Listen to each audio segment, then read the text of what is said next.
Hello किसान भाइयों, आज हम बात करने वाले हैं गन्ने की फसल में जो हमारा पोक्का बोइंग लगता है। पोक्का बोइंग रोग पे बात करने वाले हैं। किसान भाइयों, पोक्का बोइंग हमारे गन्ने की फसल को अत्यधिक नुकसान पहुंचा देता है। कई बार हमारे किसान भाई लापरवाही कर जाते हैं, इस कारण से हमारे गन्ने की फसल में बहुत ज़्यादा नुकसान हो जाता है। किसान भाइयों, कई किसान भाइयों का यह भी मानना रहता है कि बरसात की सीजन जब शुरू होती है तो हमारे जो गन्ने में जो लगा हुआ रोग होता है पोक्का बोइंग, या ऑटोमेटिक छोड़ देता है। यह बात तो सत्य है। कई बार ऐसा देखने को मिलता है, जो ये वातावरण जो इसका अनुकूल मिलता है जब इसे, तो यह ऑटोमेटिक गन्ने में अपना असर दिखाने लगता है। जैसे इस बार हमारा जून माह के प्रथम सप्ताह में ही कई खेतों में देखने को मिला है। किसान भाई यह बात जान रहे होंगे, ये जो कि इसका समय है जुलाई, अगस्त, सितंबर, जबकि हमारा जून माह में ही दिखाई पड़ने लगा है या टेम्परेचर की वजह से। और आप यह जान लें, कई बार आप इसको जो उपचार करते हैं अपने खेत में, कीटनाशकों का प्रयोग करते हैं। कई हमारे किसान भाई कोराजन, इन सब तरीकों का टेक्निकल का इस्तेमाल करते हैं। किसान भाइयों, या फ्यूजेरियम स्पेसीज जो का नाम का फंगस होता है, फ्यूजेरियम स्पेसीज नामक फंगस होता है, यह फफूंद जनित बीमारी है या फंगस से रिलेटेड है। देखिए, जब आप अपने खेत में किसी भी अच्छी कंपनी का फंजीसाइड प्रयोग में लाएंगे तभी आप इस रोग से निजात पा सकते हैं। आप यह कतई ना सोचें हम किसी कीटनाशक से इसको कंट्रोल कर सकते हैं। तो चलिए हम बात कर लेते हैं इस रोग के बारे में, किस तरीके से ये हमारे खेत में फैलता है।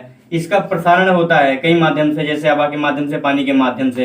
किसान भाइयों, शुरुआत में क्या होता है, हमारे गन्ने की फसल की जो पत्तियां होती हैं, हल्की सी, जैसे कोई कपड़ा हो, भिगो दिया गया हो 10-12 घंटे, उसको निकाला गया हो, एकदम से सुगड़न सी आती है पत्तियों के निचले सिरों पे, सुगड़न सी आती है, हल्का सा पीला और सफेद लिएपन, सफेद पन लिए हुए, हल्का सा पीला और सफेद पन लिए हुए।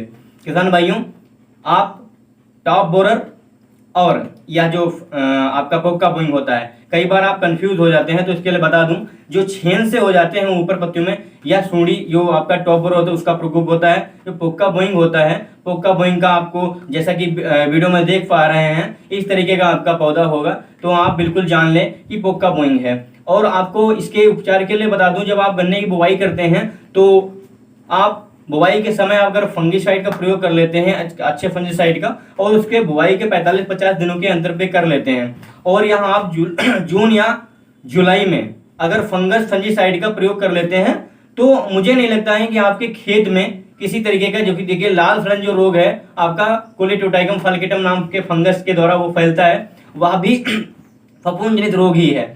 इन दोनों का कंट्रोल हम फंजीसाइड का प्रयोग करके ही कर सकते हैं। तो इसका कोई विशेष बहुत ज़्यादा खर्चा नहीं होता है, तो इसके लिए आपको फंजीसाइड का प्रयोग में लाना है।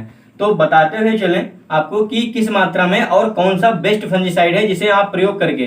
देखिए किसान भाइयों, कई हमारे किसान भाई कहते हैं इसका इलाज नहीं है, हम फ्यूराडान डाल देते हैं। अरे भाई साहब, आप या तो जानिए कि यह रोग कैसे फैल रहा है, कीट है, फंगस है, जीवाणु बैक्टीरिया जनित रोग है, कैसा रोग है, आपके एक बार इसके बारे में जानिए तो सही, तभी तो आप इसका उपचार कर पाएंगे।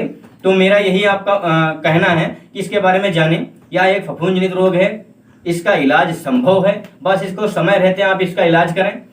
इसको जो प्राथमिक इसकी स्टेज होती है, शुरुआती स्टेज, अगर आप इसमें इसको कंट्रोल कर लेते हैं तो आगे इसको बिल्कुल आप रोक सकते हैं। बस 7-8 दिनों में इसको आप कंट्रोल कर सकते हैं बहुत ही आसानी से। और मैं तो यह कहूंगा कि जून माह में देखिए गन्ना हमारा बड़ा हो जाता है, तो उस समय हमारा स्प्रे पे जोर नहीं चलता, हम पावर स्प्रे से भी या आपका नैपसैक स्प्रे से भी हम स्प्रे नहीं कर पाते हैं। यही समस्या मेन रहती है। इसका जो आने का टाइम है वो ऐसे समय पे आता है जब आप स्प्रे इसमें नहीं करा सकते। तो यह जान लें आप, ये आपका पोक्का बोइंग इस समय ज्यादा प्रकोप है, यह आपके खेत में आना ही आना है। तो आप जून माह में इसका अगर निवारण आप उपचार कर लेते हैं, जून माह में अगर आप अच्छे फंजीसाइड का प्रयोग कर लेते हैं, मतलब हमारा कहने का कि रोग के आने से ही पहले उसका प्रबंध करें, तो बहुत ही अच्छा है, मच बेटर है। तो इसके लिए आपको सबसे बेस्ट आपका जो है कॉपर ऑक्सी क्लोराइड है।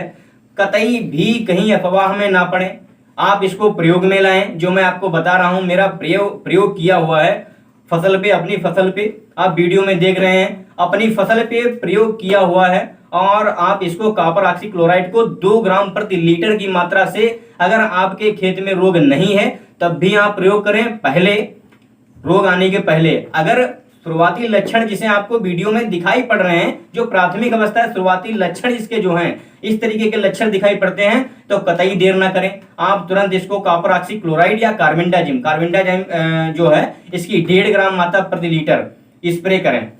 इन दोनों में से किसी का भी आप स्प्रे कर सकते हैं। तो बिल्कुल आप सुनिश्चित रहें कि यह रोग का आप उपचार कर पाएंगे। अगर आप इसको सीरियसली नहीं लेते हैं, आप इसको उपचार नहीं करते हैं, तो अब आगे जब इसकी भयावह स्थिति आएगी तो ऊपर का जो भाग है वो सड़के गिरने लगेगा। ठीक है, तो ये जो आपका पौधा है वो भोजन नहीं बना पाएगा। भोजन न बनाने के अभाव में वह बिल्कुल वहीं पे उसकी वृद्धि रुक जाएगी, बढ़वार रुक जाएगी, आपके उत्पादन पे बहुत ही भारी प्रभाव पड़ेगा। तो मेरा आप लोगों से यही निवेदन है, कोई बहुत खर्चे का ये बहुत ही ज़्यादा खर्चा इसमें नहीं आने वाला है, बहुत ज़्यादा खर्चा नहीं आता है इसमें। आप इसको आराम से परचेस कर सकते हैं, किसी अच्छी कंपनी का करें। ठीक है, आप इसको अपने खेत में अप्लाई करें और पोका बोइंग की समस्या से निजात पाएं।